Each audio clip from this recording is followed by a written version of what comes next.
What's going on, ladies and gentlemen? We are back once again, and we are going to be talking about Mandalorian, Episode 5. It's already out. Go check it out on Disney Plus or anywhere else you'll be able to watch it.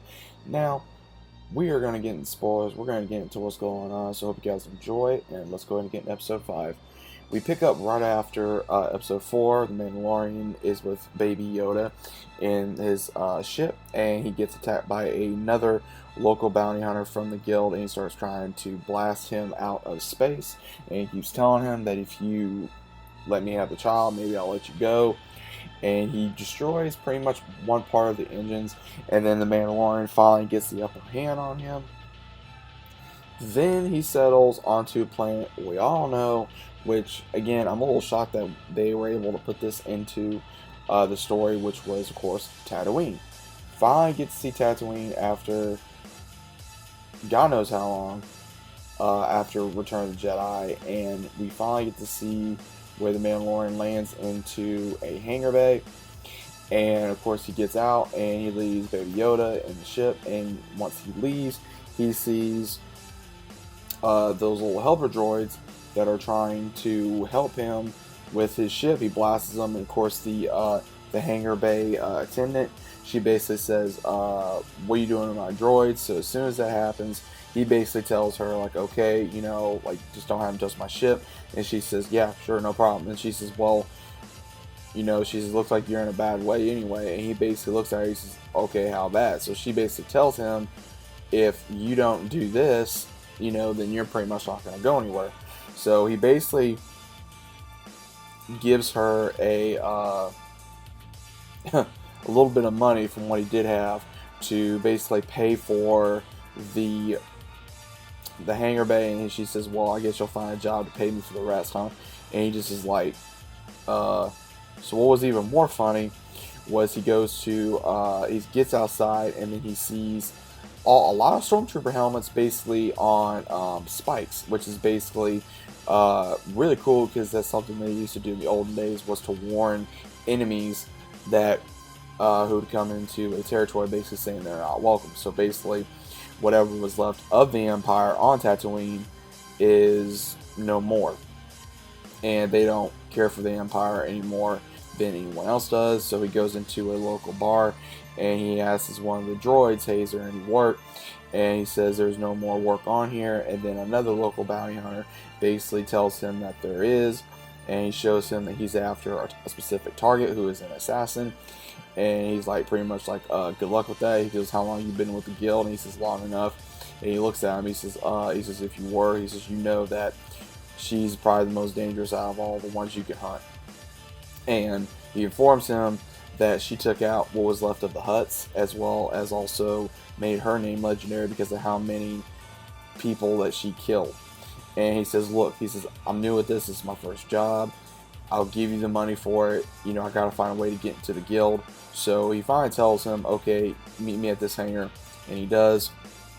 Right after he breaks the tracker, and he tells him, "You really think I'm gonna let you run off with my prize?" And as soon as they do that, he basically tells them to meet into the hangar, and he does. He comes and he gets speeders. So as soon as he comes back, of course, the attendant finds Baby Yoda, and she gets like, "Oh, well, I'm gonna charge him more for watching you, and he shouldn't have left you alone anyway." And so basically, she's extorting him, and you gotta, in her line of work, you got to make sure you have a lot of money. And he says, "I'll get you the money," as soon as he finds out that she is attending the child.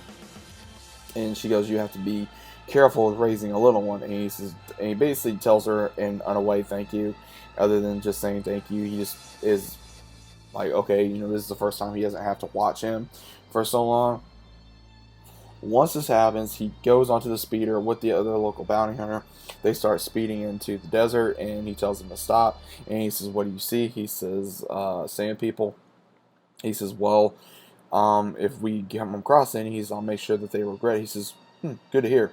And as soon as that happens, you see sand people, and he says, "Well, we'll hold it." So he basically talks to them what looks to be sign language. And he says, "Well, what are you doing?" He says, "I'm negotiating." And he says, "Negotiating for what?" And then basically he gave his brand new binoculars to the sand people, so that way they could pass through their territory. And he says, that was brand new. He says, yeah, it was. So as soon as that happens, they go further into the desert. And when that happens, we can see another person dead. He says, okay, cover me. So he goes into the area, sees another local bounty hunter dead. And next thing you know, you see someone shooting with a sniper. And he tells him to get down. He gets shot twice. He's able to get away. He tells him that he's finally able to know where she is. He says, just cover me. He says, I'm gonna take the first watch. I'm gonna try to get some rest. And as soon as he's sleeping, he has to tell him that, okay, you know, you're asleep on the job. Well, man, he was just teasing him. He's basically like, yeah, I'm not asleep, and I can see you acting like an idiot. And as soon as it happens, he basically tells him, okay, this is the plan. We're gonna go after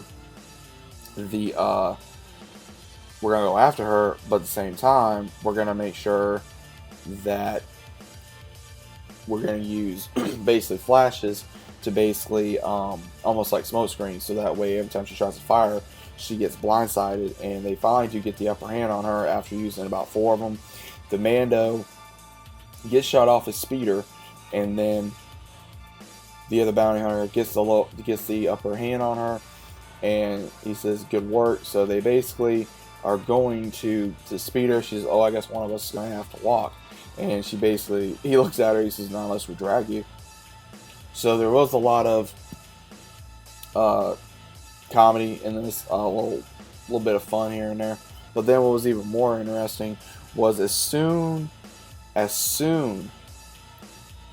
he was telling him, okay, well, you go get the Brumac, and then, you know, I'll stay here with her. And he says, well, I'm not going to leave you with my charge. And as soon as this happens, he leaves to go get Brumac, so that way they all are able to ride.